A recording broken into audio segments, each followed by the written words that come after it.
You see, there's something rather peculiar that happens when you begin to wake up. When you stop playing the game quite so seriously, when you see through the great cosmic joke of it all, you become, how shall I put it, inconvenient. You become an irritation to those who are still fast asleep, still clutching desperately to their roles, their masks, their carefully constructed sense of who they think they are. It's not that you're trying to bother anyone. Quite the opposite. You're simply being. You're breathing. You're walking through life with a certain lightness, a certain freedom. But that very freedom, that very peace you carry, it disturbs something in others. It rattles their cages. And they don't even know why. Have you noticed this? You walk into a room, perfectly calm, perfectly friendly, and someone looks at you as if you've just insulted their entire family. You haven't said a word. You haven't done anything wrong. But your very presence seems to set off some invisible alarm in their nervous system. What's happening here? Why does your peace make them so uncomfortable? Why does your refusal to play the social games cause such strange reactions? Well, let me tell you what's really going on. When you awaken, when you see through the illusion of the separate self, when you stop identifying with the ego and all its desperate demands, you become a mirror. And mirrors, as you know, can be terribly uncomfortable things. They show people what they don't want to see. Not because you're judging them, not because you're trying to make them feel bad, but simply because you exist in a different way now. You're not playing by the old rules. And that makes the ego in others very, very nervous. So let's talk about the 5 ways people's egos will react to your awakening. Not so you can feel superior, mind you. That would just be your own ego sneaking back in through the side door. But so you can understand what's happening. So you can respond with compassion instead of confusion. So you can continue to walk your path without being thrown off by these reactions. When you stop defending yourself, when you stop justifying your choices, when you simply say no without a paragraph of reasons, something strange happens. People get upset. They demand explanations. They want you to prove that you have a good reason for living the way you live. You see, the ego loves to judge. It loves to evaluate, to measure, to determine whether someone else's choices meet its approval. And when you refuse to play this game, when you don't offer your life up for inspection, the ego feels robbed. It feels as though you're being rude, unfair, even arrogant. But here's the thing. You don't owe anyone an explanation for your existence. You don't need permission to be. You don't have to justify your peace, your choices, your way of moving through the world. When you're asleep, you probably spent enormous amounts of energy trying to make others understand you, trying to prove that you were living correctly. But now you've seen through that trap. You've realized that no amount of explaining will satisfy the ego's hunger for control. So what happens? People get irritated. They accuse you of thinking you're better than them. They say you become distant, cold, difficult to reach. But you haven't changed in the way they think. You simply stopped performing. You stopped auditioning for a role in their drama. And the beautiful thing is, you don't need to argue about it. You don't need to defend your refusal to defend yourself. You simply smile, perhaps, and go about your business, like water flowing around a rock. The rock can complain all it wants, but the water just keeps flowing. Number 2, they will test you to see if you're real. This is a curious one. When people sense that you've found something, some kind of peace or clarity they haven't found, they often can't resist testing it. It's like when you tell someone you're not bothered by something, and they immediately try to bother you about that very thing. They poke. They prod. They say things designed to get a reaction. Why do they do this? Because the ego in them wants to prove that you're just pretending. It wants to show that underneath your calm exterior, you're just as anxious, just as reactive, just as trapped as they are. If they can get you to break, to lose your composure, to snake back at them, then they can dismiss what you represent. They can go back to sleep feeling justified. You might find people bringing up old arguments, mentioning things they know used to upset you, creating situations designed to push your buttons. A colleague at work might suddenly start criticizing everything you do. A family member might bring up that one topic they know always started fights. A friend might make comments about how you've changed, how you're not fun anymore, how you take yourself too seriously, or not seriously enough. And here's what's marvelous about this. If you react, if you get defensive or angry or upset, their ego wins. It gets to say, see, I knew it, you're not really at peace, you're just putting on an act. But if you don't react, if you remain calm and present, their ego gets even more irritated. Because now it can't dismiss you. Now it has to face the possibility that what you have might be real. So what do? You let them test. You let them poke and prod, not because you're trying to prove anything, but because you genuinely aren't bothered anymore. You've seen through the dream. You know that their testing is just their own fear speaking, their own ego trying to protect itself from the possibility of change. Number 3, they will gossip and create stories about you. When you stop participating in the constant drama of social life, when you stop gossiping, stop complaining, stop playing the games of alliance and betrayal, something interesting happens. You become a subject of gossip yourself. People will create stories about you. They'll say you think you're better than everyone else. They'll say you've become strange, disconnected, too spiritual, not grounded.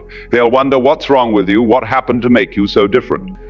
And they'll discuss all of this behind your back, weaving theories and explanations for your behavior. Why does this happen? Because the ego needs to make sense of things. When someone steps outside the usual patterns, the ego in others becomes uncomfortable. It needs to categorize, to label, to put you in a box it can understand. And if it can't find a box that fits, it will create one. Usually a box that makes you seem flawed, or foolish, or misguided in some way. You might hear through others that people are saying you've had some kind of breakdown, or that you're going through a phase, or that you've joined some weird spiritual cult. The stories will vary, but they'll all have one thing in common. They'll all be attempts to explain away what's happening with you in a way that protects their own worldview. And here's the thing. You cannot stop this. You cannot control what others say about you. If you try, if you go around defending yourself, correcting the stories, setting the record straight, you'll exhaust yourself. You'll be pulled right back into the drama you've been trying to step away from. The awakened response is to let them talk. Let them create their stories. Let them gossip and theorize and worry about you if they want to. Their stories have nothing to do with you anyway. Their story is about their own fears, their own resistance to change, their own unwillingness to question the game they're playing. As they say, what others think of you is none of your business. And it really isn't. You are not the character in their story. You are simply you, walking your path, being present, living with awareness. The rest is just noise. Number 4. They will try to pull you back into old patterns. This one can be particularly tricky, especially with people you've known for a long time. Family members, old friends, people who knew you before you woke up. They remember the old you. The you who played the games, who got upset about the things they got upset about, who participated in all the usual dramas. And now you've changed. You don't react the same way. You don't get pulled into the same arguments. You don't play your old role in the family dynamic or the social group. And this makes them uncomfortable, very uncomfortable. So what do? They try to pull you back. They'll bring up old memories, trying to remind you of who you used to be. They'll invite you into old patterns of relating. They'll create situations where you're expected to play your old part. And if you don't, they'll express hurt or confusion or frustration. A mother might say, you used to tell me everything what happened. A friend might complain that you're not the same person anymore, that you've lost your sense of humor, that you're no fun. A sibling might accuse you of thinking you're too good for the family now. It suggests that maybe others could change too. And that's a frightening thought for the ego. Change means uncertainty. Change means the comfortable patterns might not hold. So they resist your transformation by trying to make you the same person you used to be, but you can't go back. Even if you wanted to, you couldn't. Once you've seen through the illusion, once you've tasted real freedom, the old ways of being feel like costumes that no longer fit. You can love these people. You can be kind to them. You can spend time with them. But you cannot pretend to be someone you're not anymore just to make them comfortable. So what do? You remain present. You remain loving. But you don't take the bait. When they try to pull you into an old argument, you don't argue. When they try to make you feel guilty for changing, You don't defend yourself. You simply are who you are now, and you trust that either they'll adjust to this new way of relating, or they won't. And either way, you continue on your path. Number 5, they will feel uncomfortable in your presence. This is perhaps the most subtle and the most powerful reaction. When you've awakened, when you're no longer identified with the ego and all its games, your very presence becomes uncomfortable for those who are still deeply asleep. It's not that you're doing anything wrong. It's not that you're judging them or looking down on them or trying to make them feel bad. In fact, you might be more tamed, more present, more genuinely interested in them than you ever were before, but something about your energy, your way of being, makes them squirm. Why? Because consciousness is contagious. When you're present, when you're not caught up in the constant chatter of the mind, when you're simply being, it creates a space of stillness, a space of awareness. And in that space, other people's ego chatter becomes suddenly very loud to them. They become aware, even if just slightly, of the noise in their own heads. They become aware of their own anxiety, their own restlessness, their own constant need to be somewhere else, doing something else, being someone else. Your peace mirrors their chaos. Your stillness reflects their agitation. And instead of using this as an opportunity to question their own way of being, the ego's first instinct is to blame you for making them uncomfortable. It's your fault they feel this way. You're too serious. You're too calm. You're too quiet. Something must be wrong with you if you're not as anxious and busy and worried as they are. You might notice people don't want to sit with you in silence. They fill every gap with chatter. They ask you what you're thinking, what's wrong, why you're so quiet. They interpret your presence as judgment when it's simply presence. They project onto you their own discomfort with stillness, with silence, with simply being. And here's the beautiful paradox. The very thing that makes them uncomfortable, your awakened presence, is exactly what they need. Your stillness invites them to be still. Your peace offers them the possibility of peace. Your freedom shows them that freedom is possible.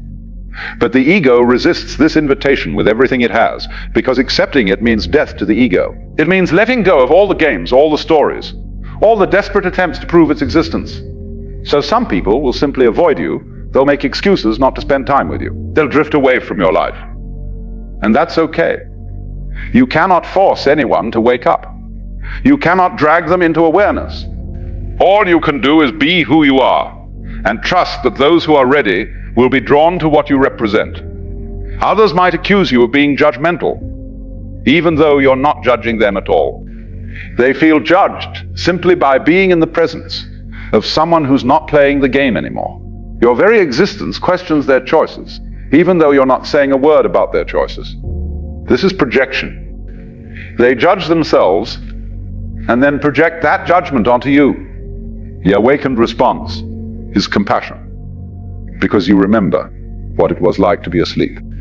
You remember the constant anxiety, the need to defend yourself, the exhausting game of trying to be somebody. You remember how uncomfortable it was to be around anyone who seemed to have found something you were still desperately seeking. So you don't take their discomfort personally. You don't make it mean anything about you. You simply continue to be present, to be kind, to be available if they want to talk, or be silent together. Now here's what's important to understand about all 5 of these reactions. They are not about you. They're about the other person's relationship with their own ego. When you awaken, you become a mirror. And what people see in that mirror is not you, it's themselves. They see their own fears, their own resistance, their own attachment to the game they're playing. Some will look in the mirror and feel inspired. They'll want to know what you've found. They'll ask questions. They'll be curious about this peace you seem to carry. These are the ones who are ready, who are beginning to wake up themselves. They recognize in you something they've been looking for, even if they don't know what to call it yet. But others will look in the mirror and feel threatened, and they'll react in one or more of the ways we've discussed. They'll demand explanations, test you, gossip about you, try to pull you back, or simply feel uncomfortable around you. And all of this is just the ego's way of protecting itself from the possibility of change. The woman who glares at you in the grocery store is not really seeing you. She's seeing her own discomfort reflected back at her. The colleague who constantly criticizes you is not really responding to what you do. He's responding to what your way of being says about his way of being. The family member who accuses you of thinking you're better than everyone is not really talking about you. They're talking about their own insecurity, their own fear of change. Second, you remain compassionate because you know that being asleep is suffering. You know what it's like to be trapped in the ego's games, to feel that constant low-grade anxiety, to always be defending yourself against some imagined threat. So when people react to you in these ways, you see it for what it is. Cry for help. A desperate attempt to maintain the only sense of self they know. Third, you don't dim your light to make others comfortable. This is crucial. You might be tempted, out of kindness, to go back to playing some of the old games, to pretend you're still asleep, just to fit in, just to avoid making waves. But this doesn't serve anyone. Your light, your awakened presence, is a gift to the world, even when it makes people uncomfortable, especially when it makes people uncomfortable, because that discomfort is the first step toward questioning, toward waking up. Fourth, you trust the process. You understand that awakening is not something you can give to anyone else. They have to find it themselves. Your job is not to wake anyone up. Your job is simply to be awake yourself. And in being awake, in living from that place of presence and peace, you offer a possibility. You show that another way is available. What others do with that possibility is up to them. And fifth, you keep your sense of humor about the whole thing. 'Cause really, isn't it rather funny? The great cosmic joke of it all. Here we are, consciousness pretending to be separate individuals, egos fighting with other egos, all of us forgetting that we're the same thing, looking at itself through different eyes. When you see this, when you really get the joke, you can't help but laugh. Not at others, but with them. Because we're all in this ridiculous play together. You see, the irritation people feel is not a problem to be solved. It's part of the process. It's part of how awakening spreads. One person wakes up, and their presence creates ripples. Some people surf those ripples toward their own awakening. Others resist them, build walls against them, pretend they don't feel them. But the ripples continue. The presence continues. The light continues to shine. And here's the final secret. The more you stop caring about these reactions, the more effective your presence becomes. When you're trying to prove something, trying to convince others, trying to make them see, you're still caught in the ego game. But when you simply are, when you live your life with presence and peace without any agenda, without any need for others to understand or approve, that's when the real magic happens. Because then you're not playing the game at all. You're not trying to win. You're not defending yourself. You're not even trying to wake anyone up. You're just being. And being is the most powerful thing in the world. Being is what the ego cannot withstand. Being is what gradually dissolves all the games, all the stories, all the desperate attempts to be somebody special. So let them react. Let them demand explanations. Let them test you. Let them gossip. Let them try to pull you back. Let them feel uncomfortable. It's all part of the dance. It's all part of the play. And you just keep being present, aware, free. You walk through the world like water through rocks, like wind through trees, like light through darkness. Not forcing anything, not resisting anything, simply flowing, simply being. And in that simple being, you offer the most powerful teaching of all. The teaching that has no words. The teaching that cannot be explained. The teaching that irritates every ego it encounters because it shows, without saying a word, that the emperor has no clothes. That the game we're all playing is just a game. That underneath all the roles and masks and stories, there is simply this presence, this awareness, this being. And that, my friends, is quite enough.